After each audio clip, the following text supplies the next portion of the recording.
Lideramos el camino de la opinión pública y buscamos que la cultura del debate alcance consensos y soluciones a los problemas de nuestro país.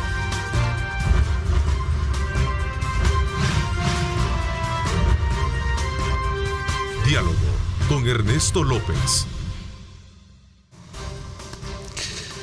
Gracias por estar con nosotros. Son las 6 de la mañana con 31 minutos. Agradecemos a Osvaldo Ruiz por este espacio de información que nos ha dado desde tempranas horas de la mañana junto a todo el equipo de nuestros periodistas que están desde luego muy atentos a lo que acontece en nuestro país y por supuesto también en el mundo entero. Ahí veíamos ya la noticia confirmada precisamente a través de la cuenta en línea de Twitter del presidente de la República tras la reunión del Gabinete de Seguridad para solicitar a la Asamblea Legislativa una nueva prórroga para la extensión del régimen de excepción que está desde luego golpeando fuertemente las estructuras delictivas en nuestro país. Vamos a estar muy a la expectativa de lo que ocurra en ese ambiente legislativo. Vamos de inmediato en esta hora y media. Ahí está el tweet precisamente donde vemos la reunión que se sostuvo precisamente con los funcionarios que están al frente del Gabinete de Seguridad, en la que se manifiesta desde luego que luego de analizar los resultados de los 2 meses del régimen de excepción, pedirán al Congreso, al Consejo de Ministros que solicite a la Asamblea su prórroga, ¿verdad? Así es que vamos a estar muy atentos a los acontecimientos que estén enmarcados sobre estas actividades legislativas para este día. Hoy vamos a hablar este día, miércoles 25 de mayo, de un tema también muy importante que tiene que ver con esa base de solidez que debe de tener la economía a partir de tener mejores niveles de exportación y conocer lo que hemos venido estudiando a lo largo de estos días atrás, que es precisamente el tema de la logística y los efectos per se que está teniendo a raíz de toda la situación que ocurre, en este caso muy en particular, tras el conflicto que hay entre Rusia y Ucrania. Así es que vamos a hablar acerca y por supuesto también los problemas que está teniendo China. Esta mañana nos acompaña la directora ejecutiva de Coexport, Silvia Cuellar, a quien le doy la más cordial bienvenida. Silvita, gracias por acompañarnos. Muchas gracias, un gusto siempre estar con ustedes en esta mañana nublada. Así es, muy nublada. Saludo cordialmente a Fernando Romero, él es gerente de operaciones del Grupo Logístico de El Salvador y también asesor logístico de Coexport. Gracias por acompañarnos, Fernando. Muchísimas gracias, Ernesto. Es un honor y un placer para este servidor estar aquí con ustedes esta mañana y compartir lo que se pueda con respecto al tema principal. Gracias. Bueno, voy a comenzar primero retomando una de la titularidad que expresa el periódico Diario El Salvador, el diario oficial. Dice: El Salvador rompe récord en el tema de exportaciones. ¿Qué significa eso? Pues la verdad es que... En el mes de abril, ¿verdad? Estamos hablando para del abril. mes de abril. Sí, para abril. Es una buena noticia, ¿no? Es noticia buena, sin embargo, sí hemos venido creciendo realmente y nosotros siempre insistimos en que recuperamos el terreno que traíamos perdido por el tema de la pandemia, porque realmente nosotros recordemos siempre que incluso El Salvador fue el que más perdió en exportaciones durante ese periodo en que tuvimos que cerrar, o sea, la decisión aquí fue cerrar y casi todos los sectores, excepto alimentos, químicos, farmacéuticos, transporte, etcétera, tuvieron que cerrar operaciones por un tiempo. En ese sentido, pues nosotros bajamos considerablemente las exportaciones, otros países no tanto. Y lo que ha sucedido es que hemos venido en una constante recuperación a partir de esa apertura que se hizo hace 2 años, no ya casi a finales de año. El 21 fue precisamente recuperación y los empresarios le han puesto todo de su parte.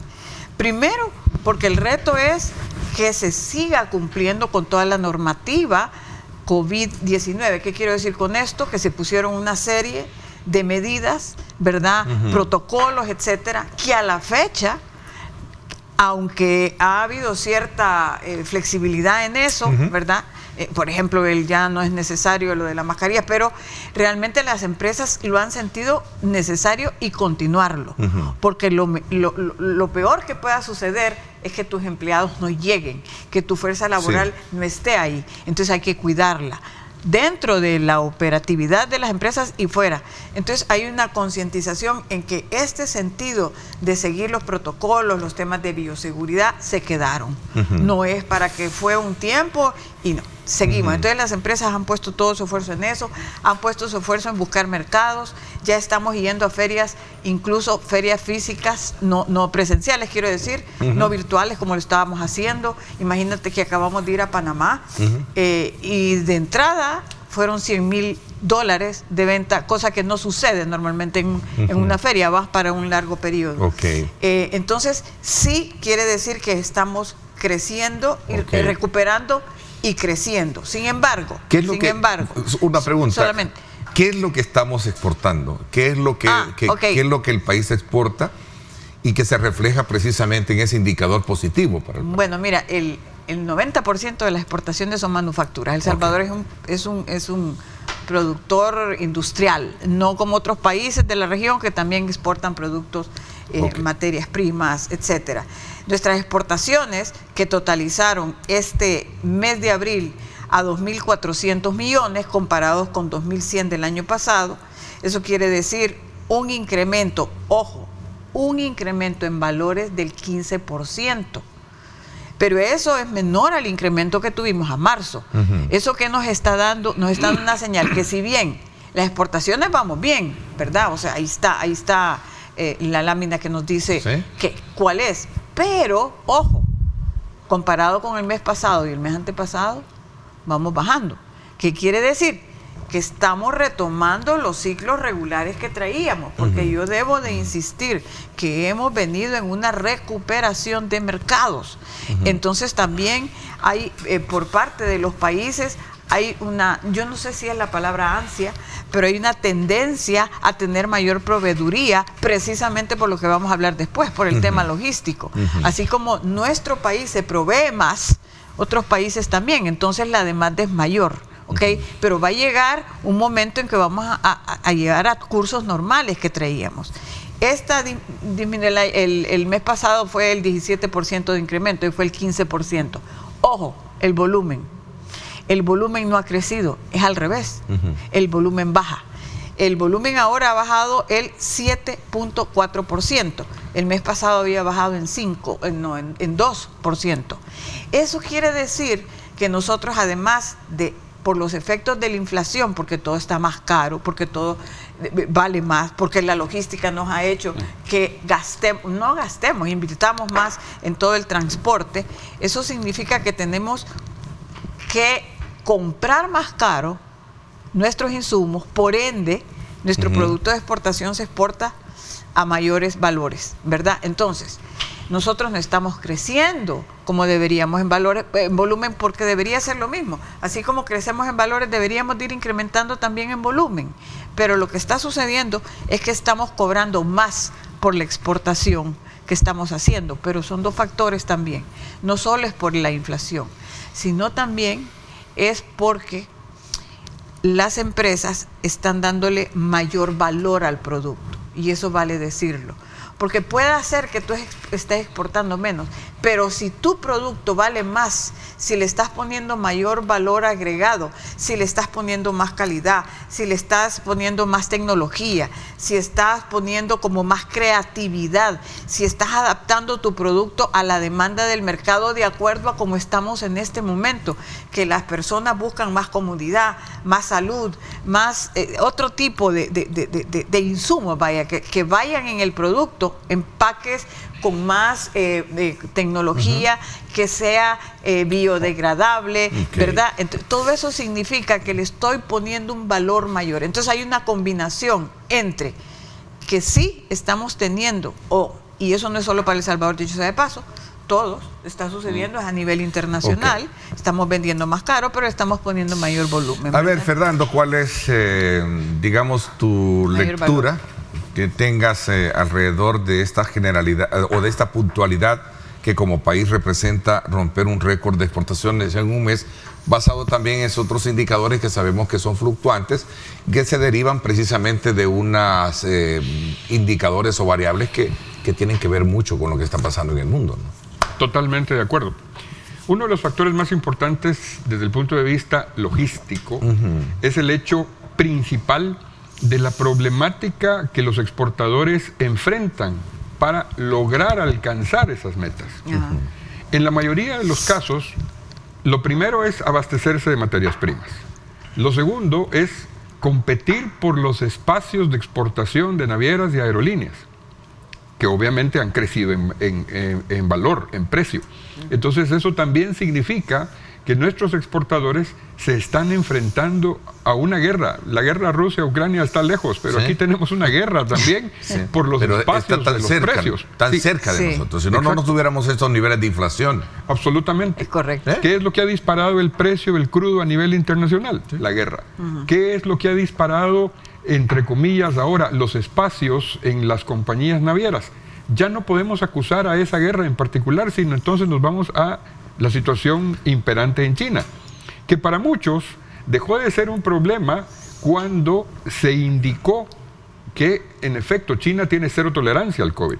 Pero desafortunadamente el cierre en China nos está impactando, pero no nos impacta tan rápido como en el pasado. Nos va a impactar en una ola que viene como un tsunami desde Asia. Sí. Esa es la expectativa. ¿O es la expectativa? Sí. Y es una expectativa muy negativa, porque hay que hacerlo, hay que aceptarlo. Sé que ustedes manejan más números y cálculos matemáticos, etcétera, pero es una realidad todo ese efecto. Sabemos que China ya tenía controlado pues prácticamente toda la situación. Fue el origen, la explosión mundial de la pandemia, y ahora con este nuevo rebrote o que han tenido en algunos segmentos. Bueno, recordemos que China es un país de 1.400 millones de habitantes, creo que. Sí. Estás hablando de una... es el país más poblado del mundo. Estamos hablando de un nicho, pero eso ha parado muchos puertos. Afirmativo. El puerto más importante de contenedores es Shanghái. Y ese puerto en particular nos afecta enormemente porque la mayoría de compañías navieras que operan desde Asia con destino a América Latina, técnicamente están cargando en Shanghái. El segundo puerto en importancia es Ningbo. Ningbo se sobrecargó. Shanghái se está volviendo a abrir. Los artículos y nuestros contactos establecen que es paulatina la reapertura de Shanghái. Ahora, ¿cómo eso vuelve e impacta de nuevo en América Latina? Veamos el caso particular primero de la región, porque la región Centroamérica se alimenta desde China a través de puertos como Manzanillo, México, o Balboa en Panamá. Entonces, ese problema congestiona estos dos puertos. Si a eso le sumas el hecho de lo que sucedió con aquel ferry que perdió algunos contenedores, que se quedaron varados, el barco estuvo acá también retenido varios meses. De Costa Rica. Que iba para Costa Rica, con cargas para Costa Rica y el resto de países. Lógicamente, la salida de ese buque creó una sobresaturación adicional. Si a eso le sumas el hecho de que la reapertura desde China se viene como una ola, entonces eso nos genera un tsunami. De nuevo, ¿qué impacta? ¿Hacia dónde nos va a conducir esto? Las tarifas todos esperábamos que cayeran. No cayeron. ¿Se mantiene? Se van a mantener. Y el descenso en algunos rubros es sensible, pero no tan sensible para recuperar los costos prepandemia. Ojo, se mantienen elevados. Afirmativo. No estoy diciendo que se mantienen precios, se mantienen elevados. Afirmativo. Y vamos para más. Y entonces, ¿qué ha tocado? Algunas compañías navieras están desarrollando rutas un poco más directas, que atienden principalmente Puerto Quetzal, Guatemala.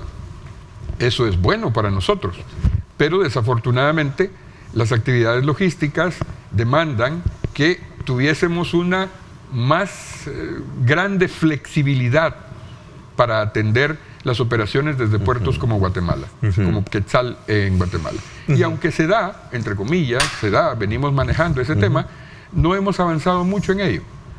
Entonces, a todo el tiempo de tránsito Súmale la tramitología, que no ha bajado en ese sentido.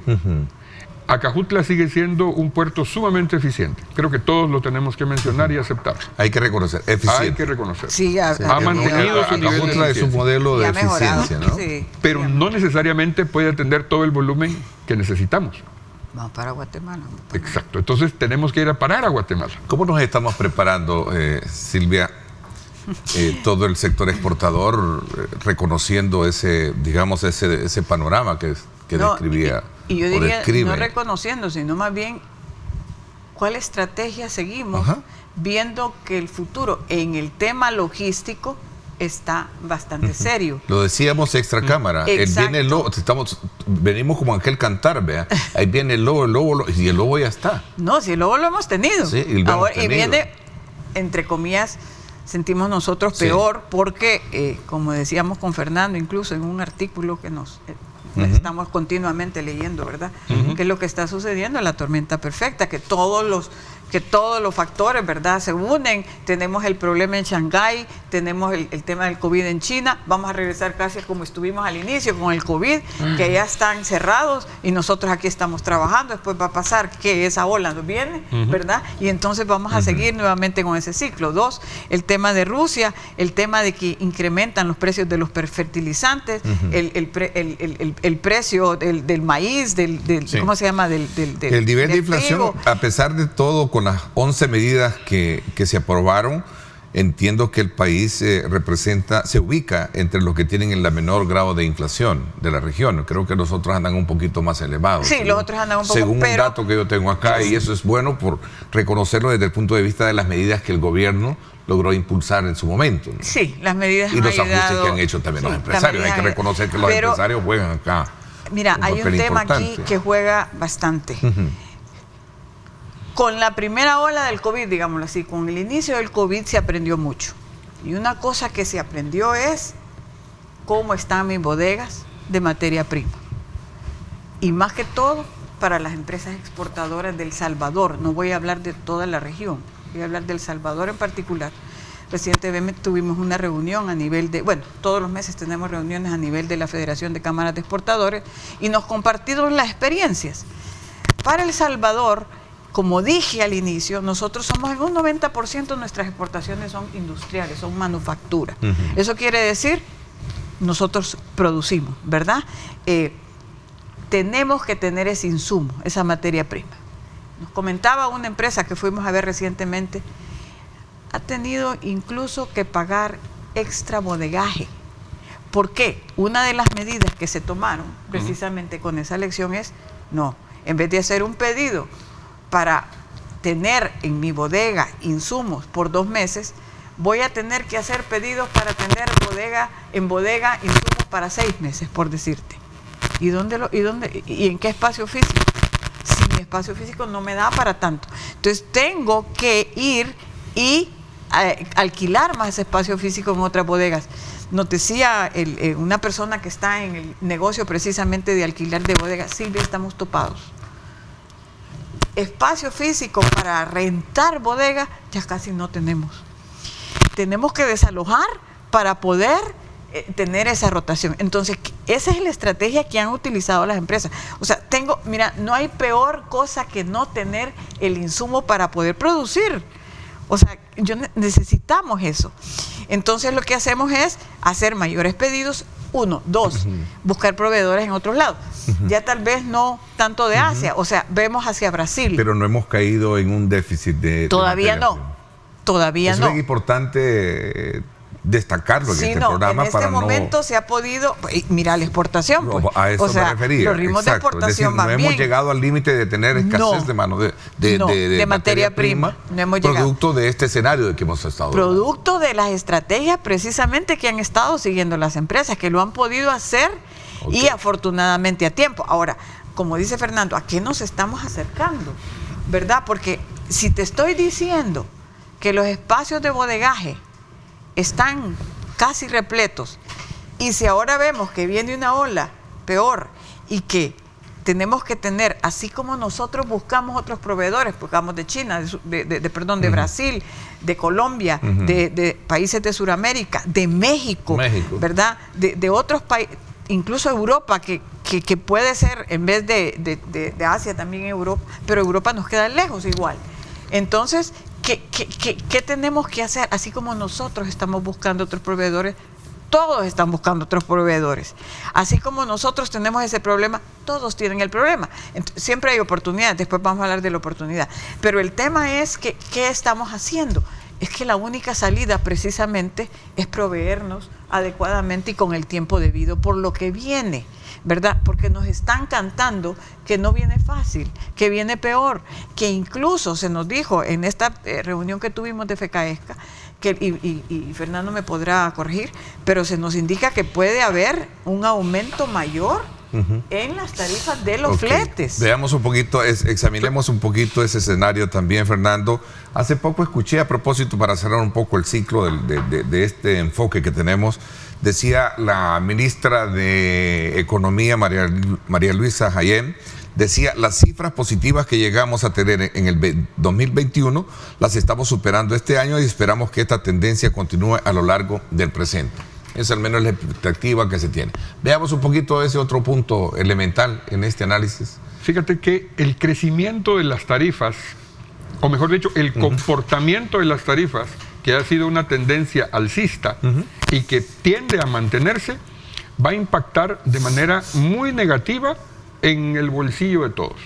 Nosotros lo vemos en ciertos productos del súper, entre comillas, y podemos hablar de nombres particulares, pero desafortunadamente todo aquello que sea importado tiende a tener esa alza. Entonces, muchos importadores, que son también exportadores, que importan materias primas, están teniendo que reubicar, tal cual decía Silvia, proveedores en otros países. El problema es que esos mismos proveedores tienden a tener un alza en esos productos, en esas materias primas. El comportamiento que se espera para el 2022, como comentábamos hace unos minutos, no es que las tarifas caigan, desafortunadamente. Muchos sitios que están revisando tarifas, hay uno en particular que se llama Transport Intelligence, que tu servidor verifica constantemente. ¿Qué nos dice? Nos dice que el comportamiento en el 2022, en el primer trimestre, se mantuvo. En el segundo trimestre se va a mantener con algunas caídas en ciertos productos, pero que eso no significa bajas significativas del costo per se. Ahora, ¿qué compone una tarifa marítima, por ejemplo? La tarifa es un número, sí, pero ¿cómo está compuesto? Ok, está compuesto de el tránsito internacional marítimo, costos de origen, costos de destino, en manipulación de puerto.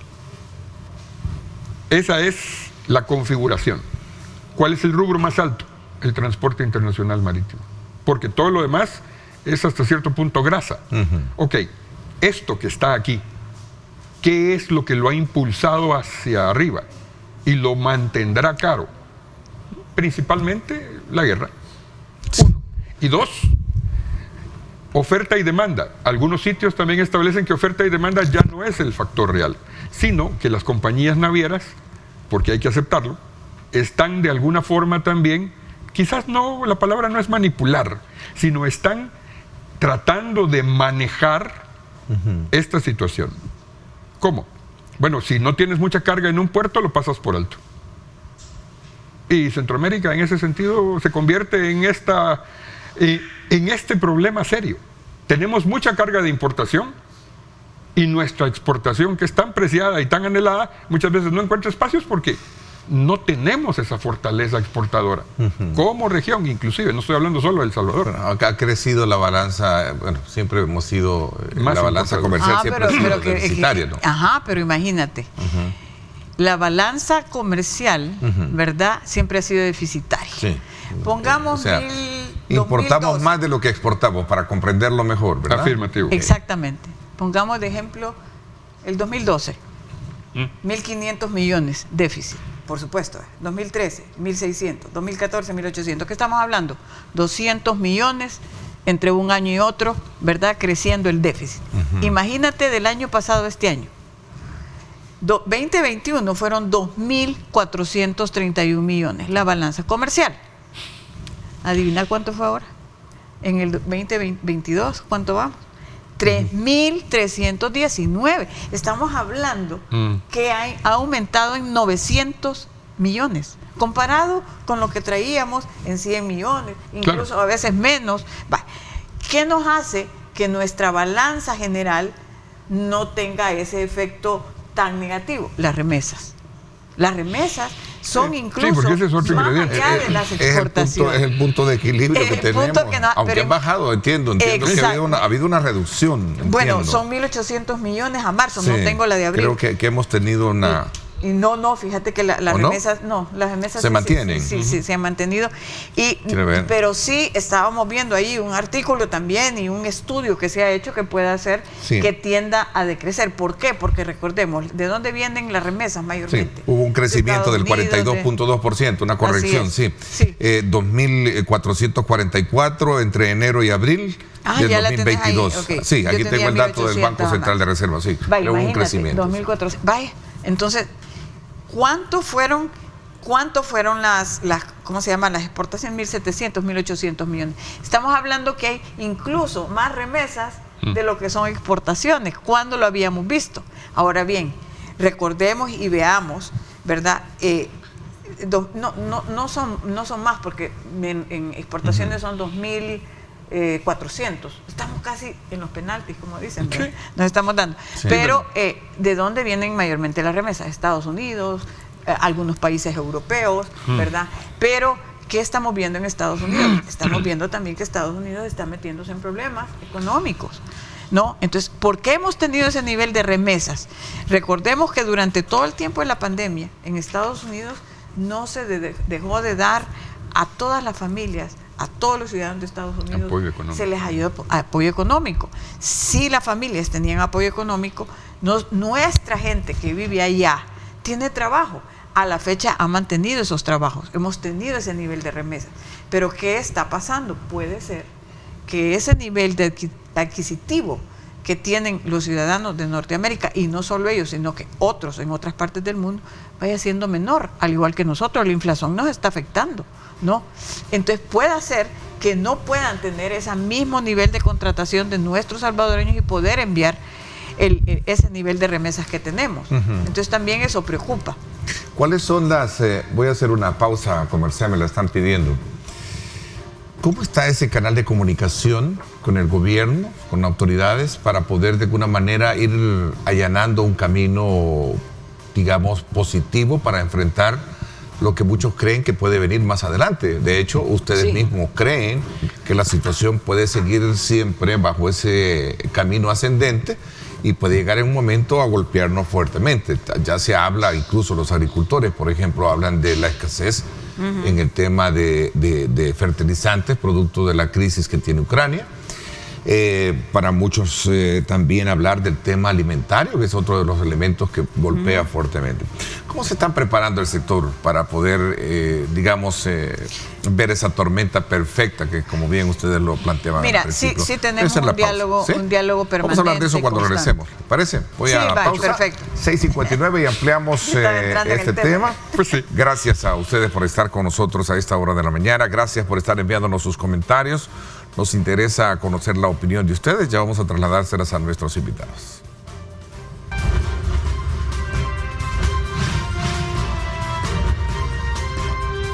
Diálogo con Ernesto López. Bien, gracias nuevamente por estar con nosotros. Esta mañana de miércoles, como es costumbre, siempre tener un tema económico para poner en perspectiva el análisis pertinente de este rubro. Nos acompañan Silvia Cuellar y Fernando Romero, ambos son de Coexport, y estamos haciendo un análisis particularmente sobre el tema de las exportaciones y el escenario mismo en el que se sitúa este tema tan importante.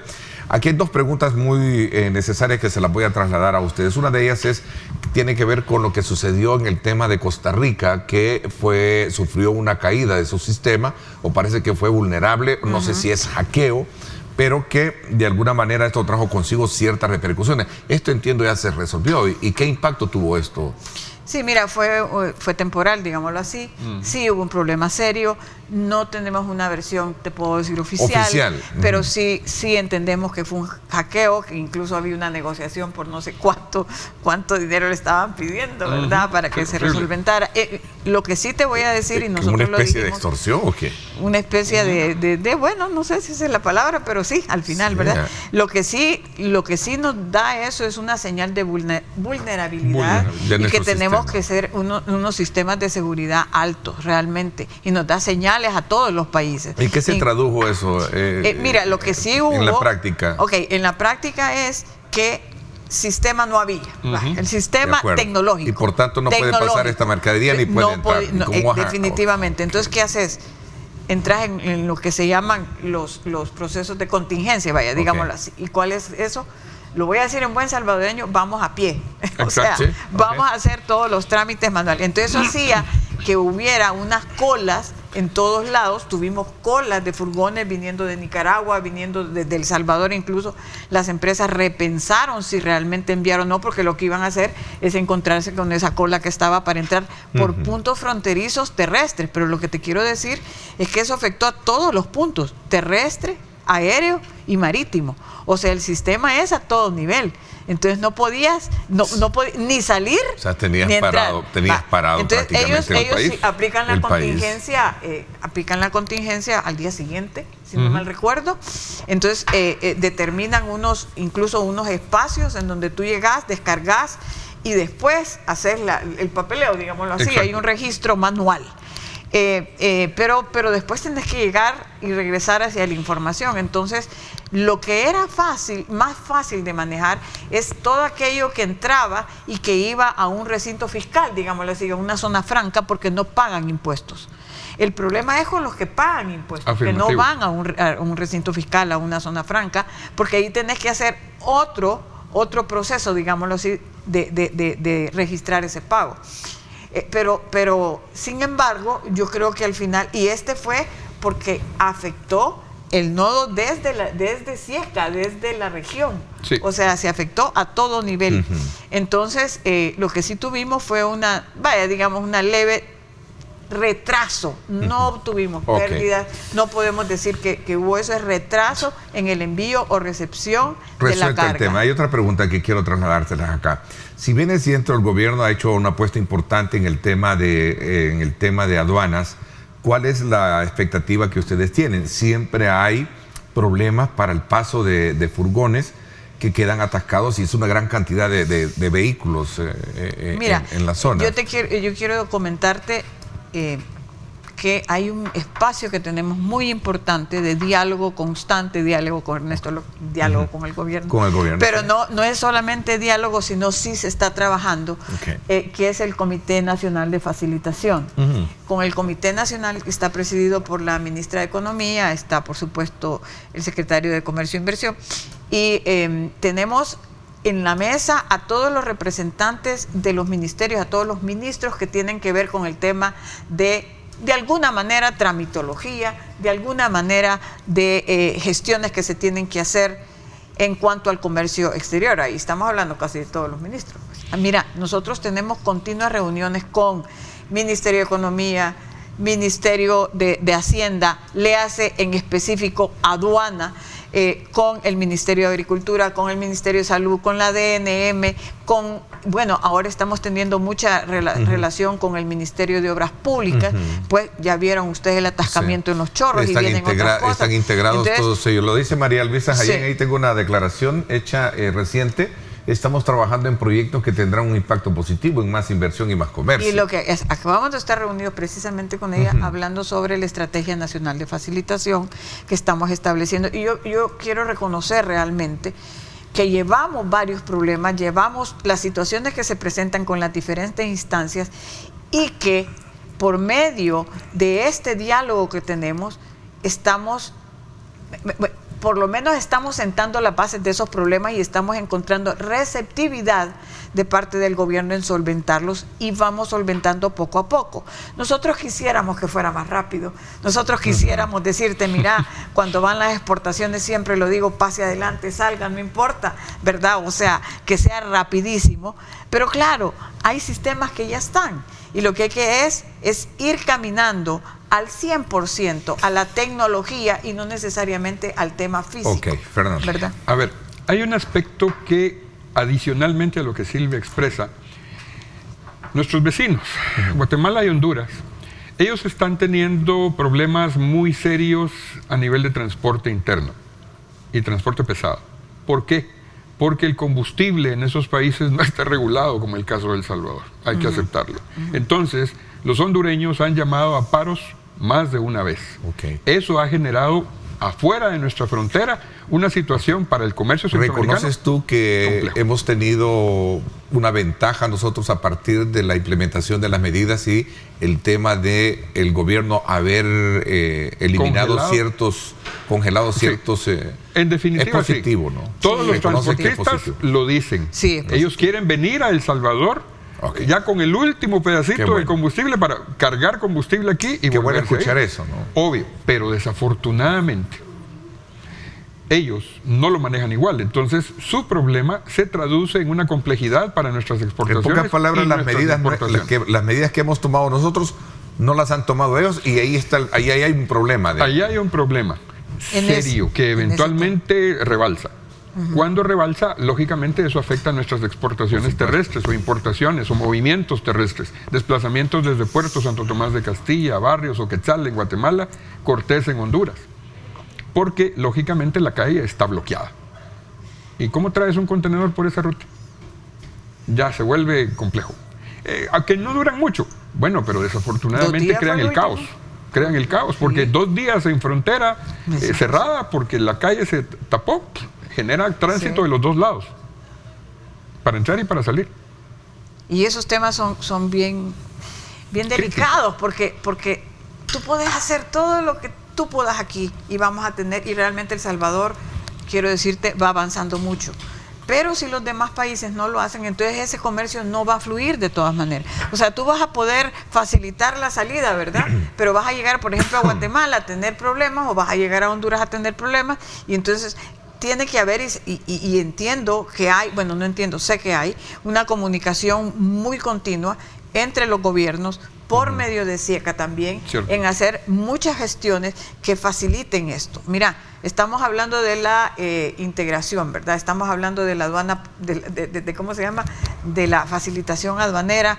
Estamos hablando de que El Salvador se integre, ¿verdad? La Unión Aduanera Profunda. Me están preguntando acá también sobre el ferry, que es otro elemento que proyecta el gobierno en la implementación. Entonces del el ferry, hablando de la Unión Aduanera, El Salvador ya va hacia adelante, ¿verdad? Pero nosotros podemos estar con libre acceso, etcétera, etcétera, pero estas situaciones tenemos que solventarlas mejor a nivel de todos los países. Tendríamos nosotros que estar como tomando las mismas medidas, ¿verdad? Cierto. Para homologarnos. Ok. Pero eso es ¿El ferry difícil. es algo atractivo para ustedes? Bueno, Útil.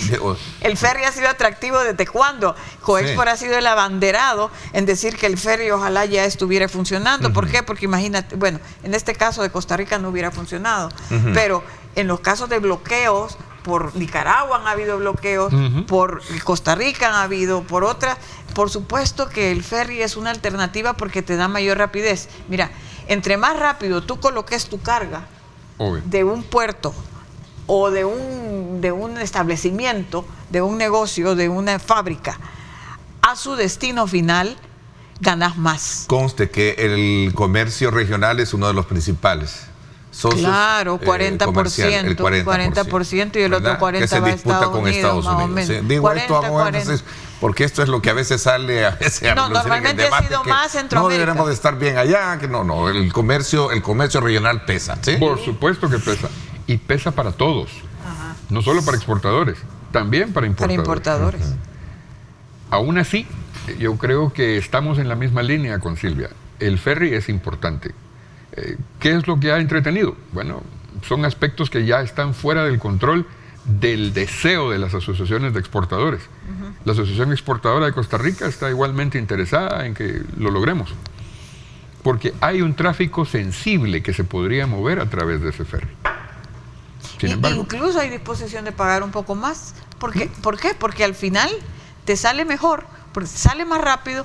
Es un día de trayecto. Sí, aquí me está comentando positivo la proyección del viaducto en Los Chorros, que va a venir a aliviar un poco, sin menospreciar también la apertura que se ha tenido en el sector de la Claudia Lar, que es el bulevar, que ha facilitado mucho el tránsito. Todo eso descongestiona a nivel descongestiona y coloca inmediatamente la carga, dice, a Cajutla desde el sector de occidente del país. Sí, mira, como te dije, tenemos un diálogo abierto, incluso con el Ministerio de Obras Públicas. Inmediatamente hay congestionamiento de Los Chorros. Estamos nosotros, todos, las gremiales, y está el Ministerio de Obras Públicas, y le estamos indicando, mire, por favor, porque hay esa zona, si tú te fijas, es una zona que de veras demanda tránsito de la mano de obra y de la carga, de ambos.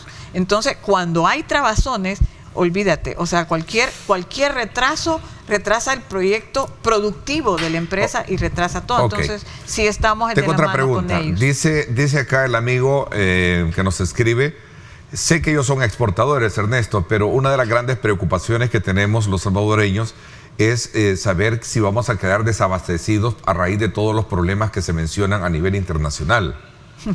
Es lo que estábamos hablando, ¿verdad, Fernando? Sí está esa eminente amenaza, digámoslo así en este momento, de poder, de tener desabastecimiento. Al momento te puedo decir que hay abastecimiento y que con las medidas que se han tomado, no solo los exportadores, sino también, por supuesto, los importadores, porque ellos son los que nos brindan a nosotros, digamos, al sector, ¿verdad?, lo que se requiere. Entonces, por el momento no te puedo decir que hay un tema de desabastecimiento. Hay una amenaza, pero que por el momento se está manejando. ¿Tú qué dirías? Yo pienso que sí. Ahora, el problema real no lo vamos a enfrentar ahora, es si las condiciones externas del país más adelante es caen, una amenaza. Automáticamente entonces volveremos a esa situación. Bueno, ayer tuvo una fuerte caída el crudo, ¿no? Sí.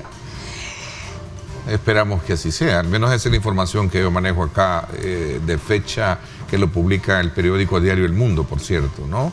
Fuerte caída del crudo por preocupaciones de economía mundial. Pues sí, es que esos vaivenes se van a estar dando, entonces vamos a estar sujetos a eso, ¿no? O sea, por eso es que especulativo. Bueno, de hecho es un cártel tremendo. Es un tema, es decir, todo eso se mueve en bolsa. En bolsa. Y automáticamente no somos jugadores. En conclusiones de nuestro análisis esta mañana en el tema de exportación. Bueno, yo te puedo decir que el sector exportador está muy motivado, ¿verdad? Mercado hay, no hablamos de las oportunidades, y de siempre que hay problemas hay oportunidades, así como nosotros estamos buscando nuevos proveedores, otros países buscan proveedores como El Salvador, aprovechar el friendly shoring que le llaman ahora, el near shoring, o sea, estamos tan cerca que nosotros podemos proveer y es ahí donde se abren las oportunidades, ¿verdad? Que estamos Fernando, aplicando. Tu análisis concluyente. Muy bien. Opino igual que Silvia en ese sentido y sí me parece que esta es una oportunidad inmejorable para que los empresarios y todos nos pongamos en la misma línea. Pero ¿cuál es esa línea? ¿Cuál debe de ser? Capturar la oportunidad respecto a generar mayores inversiones con la intención de continuar exportando. Sin embargo, un inversionista no va a poner sus ojos en nuestro país solo porque sí. Tiene que ver todo el entorno, todo el contexto. Y esa es una condición que en este momento pareciera ser que no todo está dispuesto. ¿Cómo qué? Claro. Y voy a hablar de 2 puntos específicos muy rápidamente.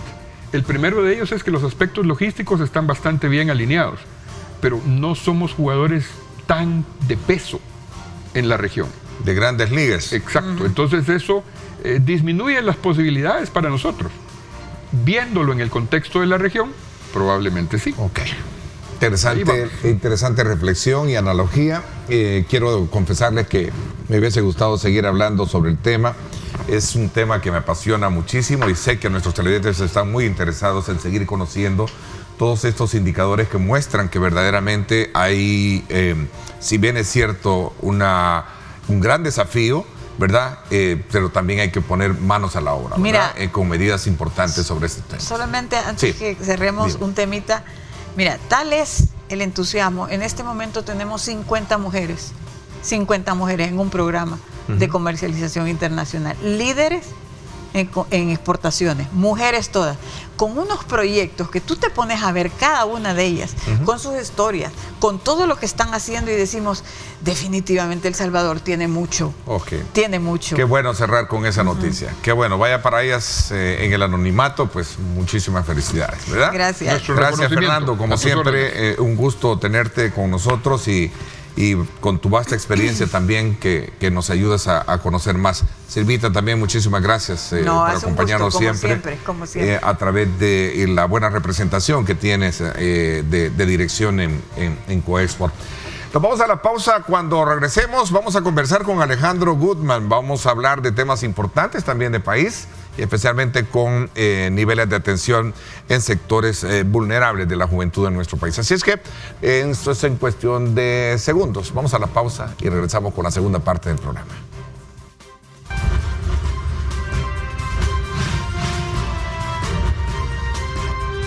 Diálogo con Ernesto López. A esta hora de la mañana vamos de nuevo a seguir conversando, a continuar con nuestro programa y seguir en el análisis de otros temas importantes. Quiero darle la más cordial bienvenida a Alejandro Gutman, presidente de la Fundación Forever, quien nos viene a dar nuevos anuncios y nuevos proyectos, ¿verdad? Y nuevos análisis. ¿Cómo estás, Alejandro? Qué gusto saludarte. Muchas gracias, Ernesto. Bienvenido nuevamente. Cuéntame, te vi haciendo anuncios sobre nuevos vínculos precisamente con el arte y el entretenimiento. Cuéntame un poquito sobre eso para... Cómo no.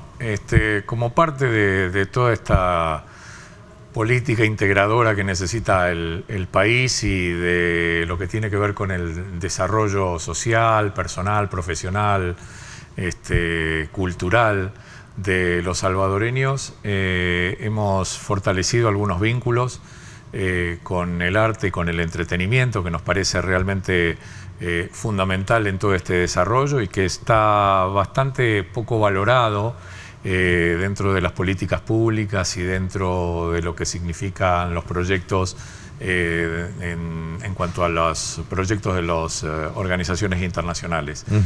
Y por eso hemos realizado un convenio junto a la cadena Cinemark, junto a algunos teatros, a algunas empresas que realizan conciertos y a galerías de arte como la de la Fundación Fernando Llort y la Galería El Árbol de Dios. Esto va a beneficiar, Ernesto, a 5.000 jóvenes, vecinos y abuelos que ya están participando. No sé si la mayoría de la gente sabe, pero estas cosas que los que vivimos más o menos bien tomamos con bastante naturalidad y que ocurren en nuestras vidas y que son tan fundamentales, ¿no? Para crecer bien y para entretenernos y para poder reflexionar y florecer. El arte y el entretenimiento es fundamental en el buen crecimiento emocional del ser humano. En todos los sentidos posibles. O en la misma productividad, me quieres decir. Claro. Para volverte productivo, ¿no? El arte, el entretenimiento, yo creo que está en cada uno de nosotros. Lo que pasa que cada uno se las arregla como puede y no puede potenciar todo lo que tiene y no puede disfrutar y acceder. Por ejemplo, en la conferencia de prensa de hace 2 días, una señora de Bosques del Río, de Soyapango, mencionaba 70 años y es la primera vez que voy a un teatro. Un joven graduado de Panchimalco, recientemente, decía: yo vine a Cinemark, acá en la Gran Vía, y nosotros que crecemos alrededor de la milpa, no añoramos, no es parte de nuestro día a día el ir al cine. Para mí, el descubrir un salón oscuro, todo eso fue muy nuevo. el cine, el teatro, el arte, los conciertos. Miren, nosotros estamos en este trabajo de que no debe haber, y en esto tenemos que trabajar todos, no debe haber ningún joven, ningún vecino, ningún abuelo salvadoreño que no conozca un cine, un teatro, una galería de arte, un concierto, así como tampoco debe dejar de conocer una universidad o una empresa. Si nosotros podemos generar, digo nosotros como sociedad, que esto ocurra, que la verdad que existen los recursos para hacerlo, entonces creo que habremos dado un paso muy, muy importante como sociedad. Ahora, ¿con quiénes estás trabajando esto? Eso lo estamos trabajando con Cinemark. Cinemark va a donar 2.500 entradas, por ejemplo. Esto va para 5.000 jóvenes y abuelos y vecinos de las comunidades, donde estamos trabajando Panchimalco, Soyapango y Lopango sobre todo. Con Cinemark, con Galería de Dios de Fernando Yort, que los jóvenes van y abuelos van cada semana, cada sábado, a la galería y descubren quizás al mejor artista que haya tenido El Salvador, que es casi una obligación y es fundamental naturalizar ese acceso al arte, ese acceso al entretenimiento y además aprenden a pintar y se llevan unos recuerdos maravillosos. Estamos trabajando ya con teatros. El otro día fueron al Teatro Nacional más de 100 personas. Estamos empezando a trabajar con actores. Estamos ya teniendo unas donaciones de la compañía más importante que realiza conciertos ya para la semana del 11 de junio. Por ejemplo, 50 personas, hay varios cientos de entradas donadas, 50 personas irán a este concierto de Alejandro Fernández. O sea, lo que hay que tratar de entender, que es muy importante, Ernesto... ¿Llevas pases para ver a Alejandro Fernández? Sí. Lo que hay que tratar de hacer es naturalizar todo este acceso al arte y al entretenimiento. Me estás hablando de procesos de inclusión, ¿no? De integración. De integración. Perdóname, siempre confundo los dos términos. Voy a hacer una pausa y vamos a seguir hablando de esto, porque son proyecciones sociales que buscan una buena integración. Exactamente. ¿Sí? Exactamente. A ver, vamos a la pausa y regresamos con esto.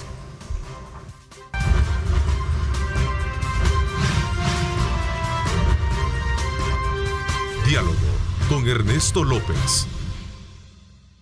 Gracias. Vamos a continuar conversando con Alejandro Gutman, presidente de la Fundación Forever, y hablábamos precisamente sobre la importancia que tiene involucrar sectores sociales que están de alguna manera bastante lejos del tema que tiene que ver. Tú hablabas y yo siempre tenemos cierta, digamos, marcada diferencia en cuanto al tema de la inclusión con el tema de la integración, que son grupos, no sé si es la palabra vulnerables, no, sino que están un poco ahí fuera del escenario o de la agenda, ¿no? Sí, que no, y además no son pocos, es mucho. Ernesto, son el 60-70% de la población salvadoreña.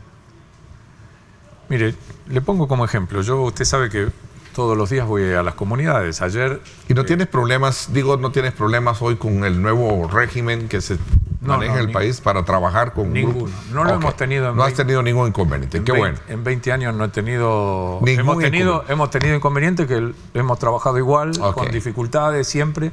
Pero ayer, por ejemplo, fui a las 8 de la noche a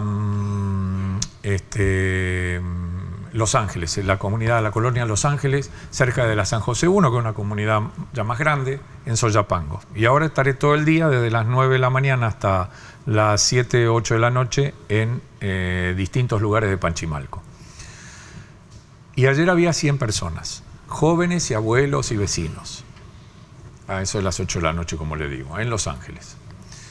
Y hacía la pregunta, ¿quiénes de ustedes tienen un trabajo formal? Ninguno levantó la mano. ¿Quiénes de ustedes han tenido familia en las universidades? Una señora. ¿Quiénes de ustedes han ido al teatro? Poquititos, contaditos. Y así sucesivamente. Yo hoy voy a Panchimalco y hago estas preguntas, los escucho, hablamos de los proyectos integradores, etcétera, etcétera, la necesidad de participación y de comprensión y de compromiso con los distintos proyectos. Y ahí es aún mucho mayor el daño que viene sufriendo la población salvadoreña desde hace décadas y generaciones.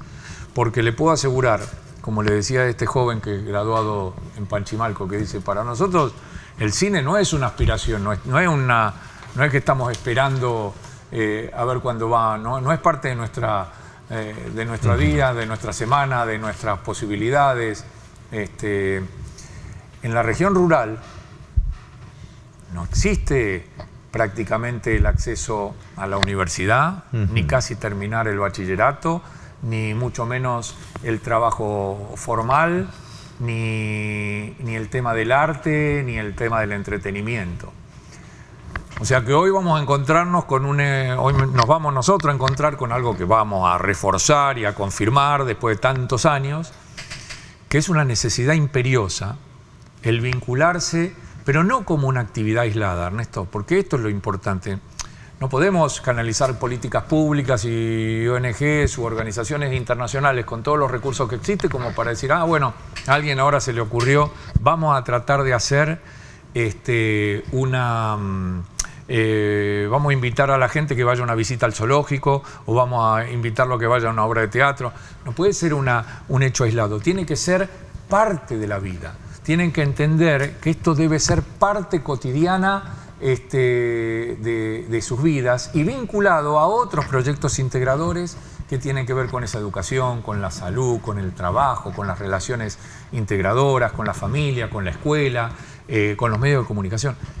Si no se hace todo ese trabajo, quedará solamente como una anécdota donde alguno alguna vez vaya a un cine o y con eso no alcanza. Entonces, hace poco tú dabas, tú dictas muchas charlas en universidades, escuelas, sobre la importancia que tiene el tema de la integración. Y recuerdo que al inicio de este mes, que estuviste ahí por mayo, estuviste también acá, creo, si no me equivoco, ¿verdad? Que sí, estuve hace 15, 20 días. Sí. Tú hablabas que la integración es una opción para transformar el país. Absolutamente, Ernesto. Yo creo que yo hace 20 años que fracaso en este intento y sinceramente no lo hablo de falsa modestia. ¿Cómo logras desligarlo del quehacer político? Porque casi a los políticos se les escucha esta frase, vamos a transformar el país. Y entiendo que de política no tienes nada, de política partidaria, ¿no? Exacto. Entiendo que no lo tienes. Aclaro este punto para no comprometerte. No, y le agradezco. Pero hablas de transformar el país. Es que usted imagínese, ahora este año se van a haber graduado 1000 jóvenes con las características que yo le mencionaba recientemente. De hecho, estuve la semana pasada en la graduación de varias decenas de ellos, en la Universidad Modular Abierta, en la Pedagógica, y este año 1000 de ellos. Usted imagínese si solamente en este tema, hubiera habido un apoyo del Estado y un apoyo de las organizaciones internacionales. Imagínese que en lugar de 1000, hoy serían 10.000. Y esos 10.000 no solo transformarían sus vidas, sino que los efectos multiplicadores que hace esta integración con los proyectos y las relaciones servirían a cientos de miles de salvadoreños recibiendo, por ejemplo, beneficios de servicios en el proyecto Jóvenes Profesionales que realizamos. Y así con los abuelos, con los proyectos para con los abuelos. Y así en las universidades, en las escuelas. O sea, nosotros lo que necesitamos es que esta ley que ya existe, del Sistema Nacional de la Cultura de la Integración, sea llevada adelante por el Estado, por el señor Presidente de la Nación, por los recursos que utilizan las organizaciones internacionales que nunca parecen tener un poquito así de interés. ¿Usted cuánto hace que me invita, Ernesto? Hace tantos años, casi 20 años, casi desde que estoy acá. Sí. Y nunca, ¿a usted le parece que con tanta crítica que, por ejemplo, el USAID recibe críticas del mismo gobierno, del mismo Congreso norteamericano, del mal trabajo que hacen?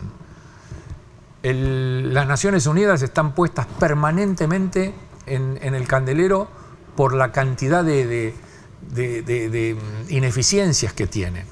Esto no se lo digo yo, lo baso en artículos, en reportes que son del dominio público, en el New York Times, en historias en todo el mundo. No estoy hablando de cosas muy sólidas. Lo mismo con la Unión Europea. Ellos mismos saben que son ineficientes en la utilización de los recursos. A nadie se le ocurre. Digo, vamos a escuchar a esta gente en una de esas. Y miren, y quiero hacerles una aclaración, no tienen que dar $1 a la fundación, ni un solo dólar, ni un solo dólar. Contrólenlo ustedes. O sea, a ver si, y quiero aclarar por las dudas, yo no cobro, nunca me llevé $1 de este país. ¿No? Pero recibes dinero como ahora, ONG del gobierno, ¿no? Ahora recibimos $900.000, lo digo siempre. De parte está como dentro del presupuesto nacional, ¿sí? Se canaliza por el Ministerio de Justicia, Seguridad y Justicia y Seguridad, perdón, y ese es el presupuesto que nos dieron este año. ¿Estás trabajando con ese presupuesto? Sí, estamos trabajando, hay alrededor de 40 proyectos, pero la verdad, Ernesto, yo no pretendo que el año que viene tengamos $2 millones. Para mí es un fracaso. Es más, estoy pensando seriamente si después de 20 años tiene algún sentido. Nosotros queremos desaparecer como fundación. O sea, queremos que no tenga ningún tipo de relevancia. ¿Por qué quieres desaparecer como fundación? Porque esto es una tarea de un gobierno, del Estado, de las organizaciones internacionales, del país, no de una fundación. Por eso le digo que fracaso hace 20 años. Por eso mismo, que han habido cambios y que siguen habiendo cambios y transformaciones que me llevaría más de un programa a hablarle y que son maravillosas, sí, pero esto es una transformación para el país, no para algunos sectores o algunos miles y miles y miles que no alcanza. A ver, pero tu política tu política o conceptualmente hablando, la integración no es tan asimilable hoy en día, no es muy conocido como término. Bueno, tú lo decías también en esa conferencia, ¿no? Pero usted fíjese, usted toca un punto neurálgico de esto.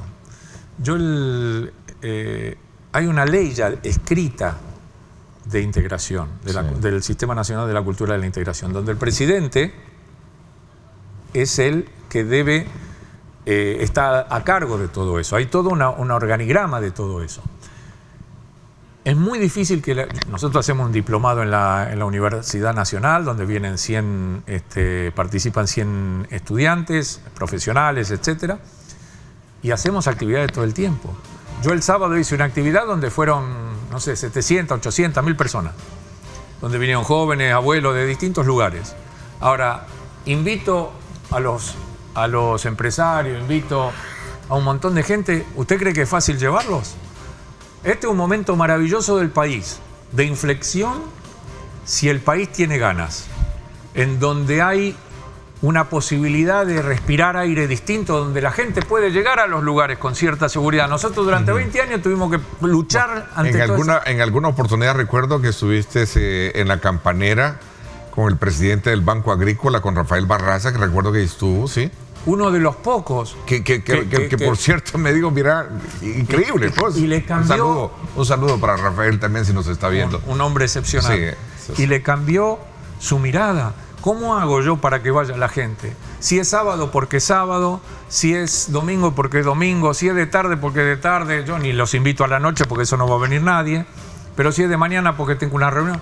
O sea, ¿cómo hacemos para transformar un país y para transformar tantas cosas de un país que necesita romper esos embudos se necesita del concierto de todos los actores? Hablemos de eso cuando regresemos, porque creo que el tema, para resumirlo, una sola golondrina no hace verano. Y tú decías en el recuerdo del pasado, de que cuando tú viniste, recuerdo que me reuní contigo, desayunamos, y creo que fue tu primera visita al país, pero eso fue hace 15, 20 años. Sí, ¿no? 20 años. Y casi 20 entonces, ¿y sigues todavía acá? Y sigo levantándome hoy, ¿sabes a qué hora me levanté? Porque estoy preocupado. a las 4. ¿Sabe que hora termino? ¿Sabe que hora terminé ayer? A las 10:30. ¿Y a qué hora me levanté? A las 6? Y sigo con la misma gana, con el mismo entusiasmo, con menos fuerzas, pero porque estoy más viejo. Pero vamos a ver, con la misma esperanza. ¿Qué nivel de conciencia existe en todos los actores que deben de estar involucrados en una intervención para poder impulsar una transformación como la que tú planteas para el país? Voy a la pausa, no me cambie, regresamos.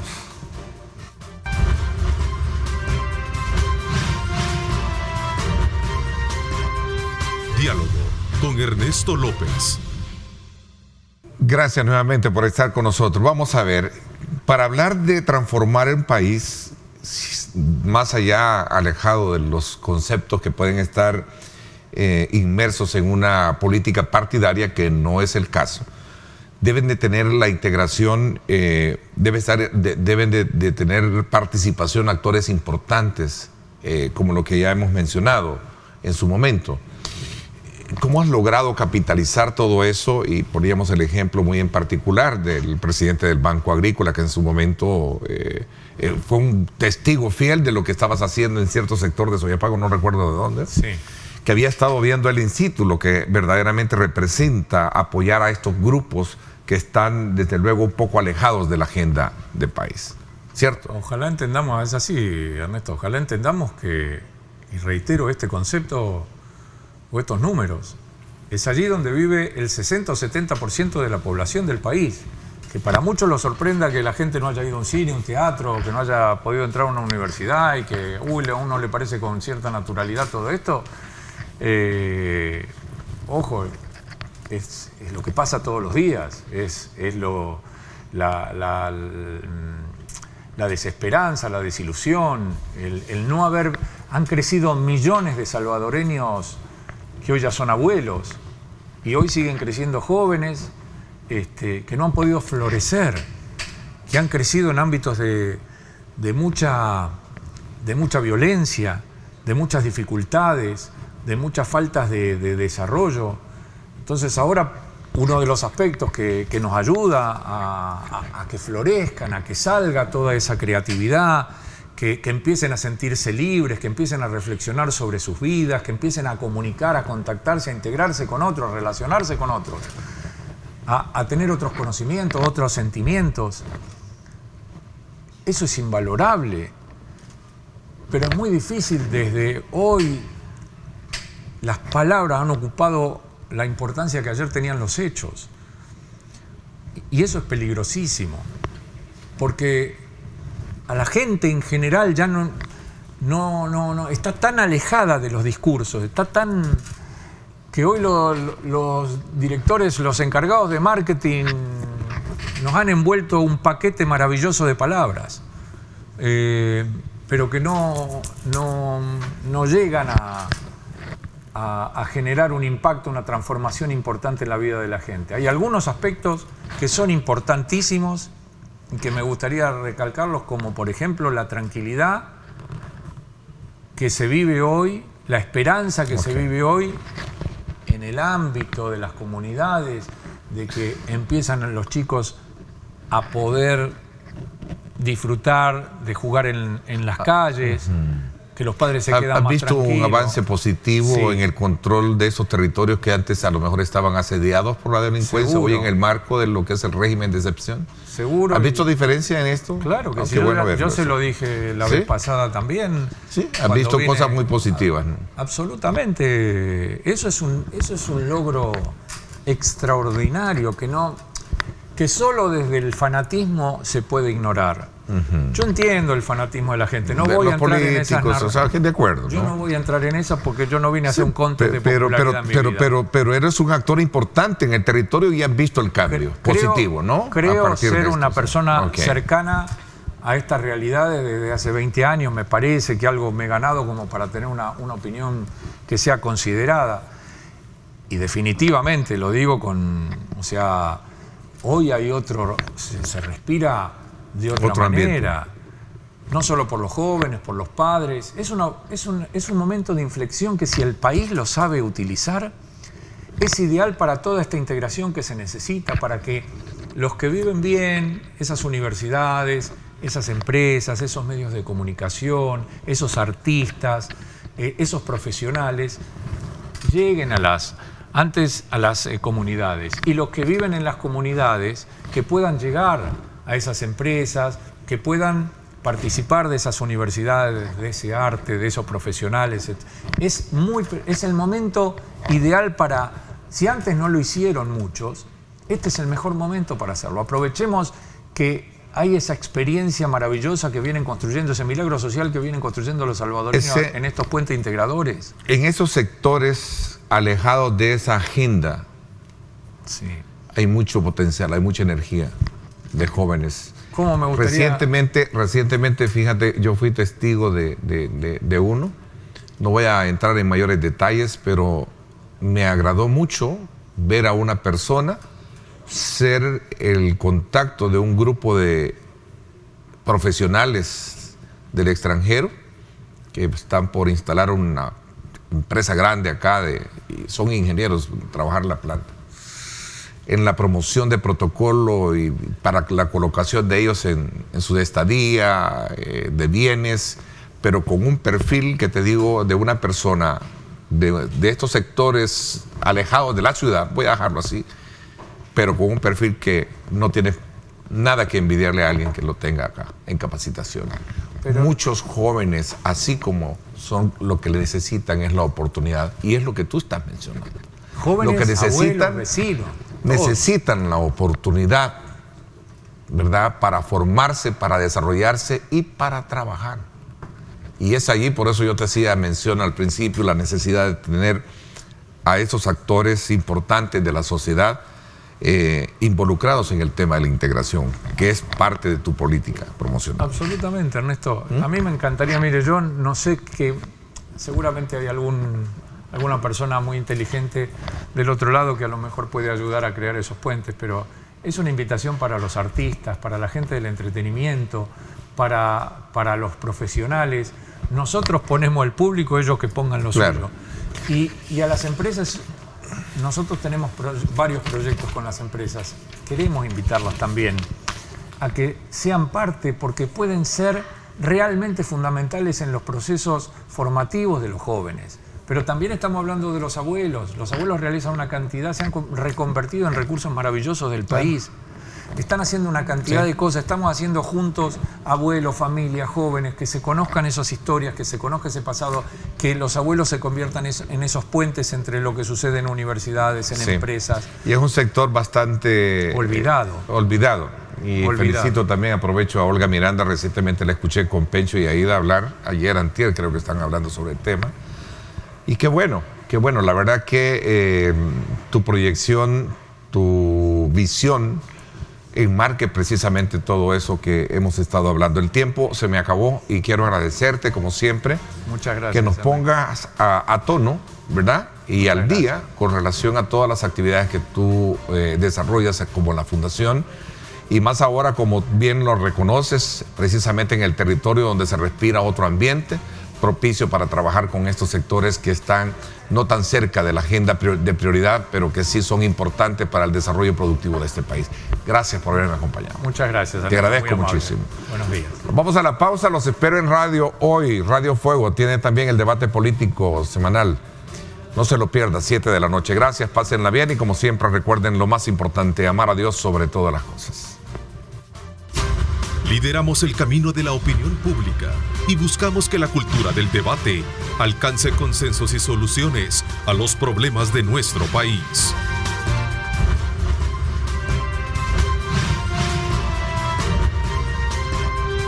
Diálogo con Ernesto López.